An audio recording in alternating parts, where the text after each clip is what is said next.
अस्सलाम वालेकुम नाज़रीन, डॉक्टर दानिश रियल फोकस के साथ हाजिर है। सदर पाकिस्तान आरिफ अलवी साहब, जिनको अब तकरीबन मेरा ख़्याल है कोई एक आध महीना यानी 1 सितंबर में शायद ये चले जाएंगे या कुछ मज़ीद और दिन है, और जाते जाते उन्होंने वो ब्लंडर किया है जो तारीख़ में इसकी मिसाल नहीं मिलती है। और यानी अब फेडरेशन का जो सरबराह है और 7 लाख मुसल्लह अफवाज का जो सुप्रीम कमांडर है, वो अपनी बातें ट्वीट के ज़रिए करता है, और इसके ऊपर हम प्रोग्राम भी कर चुके हैं, आपने सुना होगा। जो अभी डेवलपमेंट थी, जो बहुत बड़ी डेवलपमेंट थी, वो ये थी कि जी उन्होंने जो उनके प्रिंसिपल सेक्रेटरी थे वक़ार अहमद साहब, उनको उन्होंने फ़ारिग किया और कोई हुमैरा साहब आए, उनका नामज़द किया। ज़ाहिर है इस्टेब्लिशमेंट डिवीज़न करती है, ये भी ग्रेड 22 के अफसर हैं, हुमैरा अहमद नाम है शायद। तो आरिफ अलवी साहब ने जब वक़ार अहमद साहब को भेजा, तो वक़ार अहमद साहब के लिए ज़ाहिर है ये सारे लोग तो वक़ार अहमद की तरफ देख रहे थे। इसका मतलब है आरिफ अलवी ने अगर वक़ार अहमद को फ़ारिग किया है तो ये गलती वक़ार अहमद से हुई है। इतनी बड़ी ब्लंडर उन्होंने किया है, इतना गलत काम किया है। लेकिन फिर वक्त से साबित किया है कि वक़ार अहमद साहब ने सदर को, आरिफ अलवी साहब को ख़त लिखा और उन्होंने कहा है कि आपने ये फ़ैसला गलत किया है और मुझ पे जो इल्ज़ाम लगाया है वो मैं साबित कर सकता हूँ, चाहे मुझे अदालत बुलाए, इंक्वायरी कमेटी बुलाए, मैं ये साबित कर सकता हूँ कि ये 2 ऑफिशियल सीक्रेट एक्ट और आर्मी एक्ट तरमीमी बिल, एक शायद 2 तारीख को आया था और एक शायद 8 या 7 को आया था, और डायरी नंबर से। और वो डायरी नंबर ये होती है नाज़रीन कि जब कोई डॉक्यूमेंट जा रहा होता है एक जगह से, अपने ही ऐवान सदर में आपके प्रिंसिपल ऑफिस से या दूसरे ऑफिस से सदर की तरफ या वज़ीर आज़म ऑफिस से वज़ीर आज़म की तरफ, तो उसमें डायरी लगती है कि इतने बजे इतने वक्त में इतनी ये चीज़ें ये भेज दी गई हैं, और फिर वहाँ रिसीव होता है, वहाँ भी डायरी नंबर रखता है। तो उन्होंने कहा है कि डायरी नंबर से मैं साबित कर दूंगा कि जो डॉक्यूमेंट्स बिल गए थे सदर के पास वो अभी तक महफूज हैं। 23 तारीख को यानी 22 तारीख को उन्होंने ये स्टेटमेंट दी, मेरा ख्याल है 22 तारीख को ये स्टेटमेंट उन्होंने दी। तो ऐसी सूरत हाल में नहीं, शायद 21 तारीख को ये स्टेटमेंट दी। तो आज भी उनकी ये स्टेटमेंट हमने पढ़ी, उसमें बाज़ाब्ता उन्होंने कहा है कि जी कोताही हमसे नहीं हुई, इल्ज़ाम आपने लगाया है, और FIA को कहा है उन्होंने कि इसकी इंक्वायरी करें। तो वक़ार अहमद साहब ने बिल्कुल सदर साहब को एक्सपोज कर दिया है, क्योंकि सदर साहब, और एक और बात कि तकरीबन कुछ 13 बिल सदर साहब ने ऑब्जेक्शन लगा के वापस किया। ये जो बिल था 2, इसको ऑब्जेक्शन नहीं लगाया, उसको वैसे ही वापस किया। तो इसका क्या मतलब है?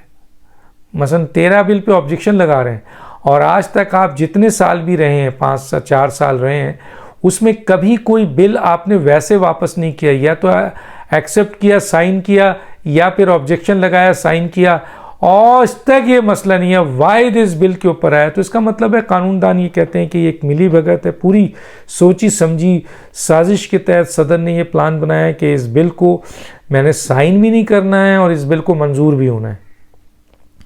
तो 10 दिन गुजार लिया, बिल मंजूर हो गया। उसके बाद 12वें दिन वो चीख रहे हैं कि जनाब वो बिल कहाँ है, बिल तो मैंने भेज दिया था।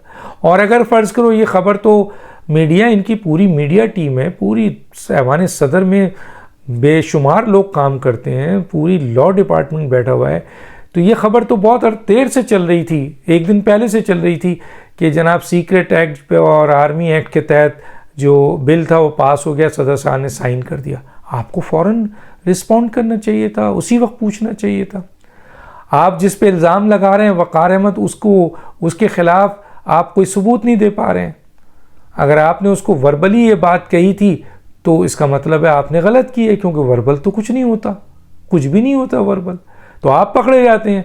और अगर आपने लिख कर उसको कहा था कि ये वापस कर दो, और वो आपके पास रिटर्न होना चाहिए ये वो फाइल, तो कहने का मतलब ये है कि वक़ार अहमद साहब ने तो इनको बिल्कुल एक्सपोज कर दिया। दूसरा जो बहुत ही शर्मिंदगी की बात है, एक तो शर्मिंदगी की बात ये थी कि ख़ुद उन्होंने इकरार किया आपके मुसल्लह अफवाज 7 लाख फ़ौज के सुप्रीम कमांडर हैं कि मेरा स्टाफ मेरी बात नहीं मान रहा, हालांकि ऐसी कोई बात नहीं हुई, ना इन्होंने किसी स्टाफ, जो मेरी इत्तला है, ना इन्होंने किसी स्टाफ से कहा, इसलिए नाम नहीं ले पा रहे। और नज़लन वक़ार अहमद पे गुजार दिया, और वक़ार अहमद जो है वो डायरी नंबर सबूतों के साथ ये साबित कर रहा है कि अभी भी सारी चीज़ें उनके पास हैं, ये नहीं ऐवान सदर में सदर साहब के पास है, और सदर साहब ने ये खेल खेल दिया। तो अब कोई इंक्वायरी होगी तो ये बिल्कुल एक्सपोज हो जाएंगे। इनको भी पता है कि अब ये कुछ अरसे में जाने वाले हैं, इस्तीफ़ा तो देना इनका, ये देंगे भी नहीं। अब इंक्वायरी ज़रूर होनी चाहिए, और इनको पता है कि जब तक ये सदर है इस्तिस्ना है, इसलिए तो इससे भागेंगे नहीं। लेकिन इन्होंने 2 मैसेजेस दिए। एक मैसेज तो ये हुआ कि बिल मंजूर हुआ, और उस बिल को, पार्लियामेंट का बिल है, आज नहीं तो कल मंजूर होना ही था, आपने उस बिल को मंजूर भी करवाया, और दूसरा अपने साथियों को, लोगों को, रिश्तेदारों को, बहनों को, बेटियों को, बहुओं को, जो पीटीआई के आपके साथ लोग हैं, कि जनाब असद उमर को, शाह महमूद कुरैशी को, कि मैंने तो साइन नहीं किया, ये तो वैसे ही हो गया। वाह भाई वाह। वज़ीर आज़म हाउस में कल तक मुवक्किल काम करते थे, अब सदर के ऐवान सदर में कौन से मुवक्किल काम करते हैं, ये सब कुछ हो जाता है। बहरहाल तो ये तो गए। अब ये है कि ये जो बिल, अब दोनों एक्ट बन चुके हैं, और इधर अहम तरीन जो सीक्रेसी हुई है, इन इस जो राज अफशा हुआ है, उसमें शाह महमूद, असद उमर, इमरान खान 3 अहम तरीन लोग हैं। और इसके ऊपर अब ट्रायल शुरू हो गया है, इसके ऊपर ट्रायल, और ये कानून बन गया। अब इस कानून के तहत सबसे पहले जो शख्स हैं वो, और कोर्ट भी बन गई है, स्पेशल कोर्ट बनी है। तो अब शाह महमूद कुरैशी, और उनका रिमांड भी ले लिया गया है, असद उमर, शाह महमूद कुरैशी और इमरान खान। और इमरान खान से ऑलरेडी इन्वेस्टिगेशन हो चुकी है। मैं अगले भी व्लॉग में बताऊँगा कि इमरान खान ने किस पे जिम्मेदारी डाली है। लेकिन यहाँ पर अब ये 3 आदमी, इमरान खान और अपना शाह महमूद कुरैशी और जनाब Asad Umar, secret act bill या आर्मी तरमीमी एक्ट बिल के ज़िम्मे में आ चुके हैं। कोर्ट बन चुकी है, अब इनका ट्रायल इस पे होने वाला है, और इस ट्रायल के तहत राज अफशा, मुल्की राज अफशा करने पे इनको संगीन जो है वो सज़ा दी जा सकती है। संगीन सज़ा, संगीन नताइज, क्योंकि ये संगीन नताइज है ना, कि आप मुल्क की सीक्रेसी को आउट कर रहे हैं, बहुत बड़ी सज़ा है। और उसके बाद उस सीक्रेसी को आउट करके आप सियासी मफादात हासिल करना चाहते हैं, अपने ओहदे का और अपने हलफ का नाजायज़ इस्तेमाल करना। कई किस्म के इनके ऊपर जो है वो इल्ज़ामात बनेंगे, और सज़ा इस पे जो बनेगी वो यकीनन उम्र कैद भी हो सकती है।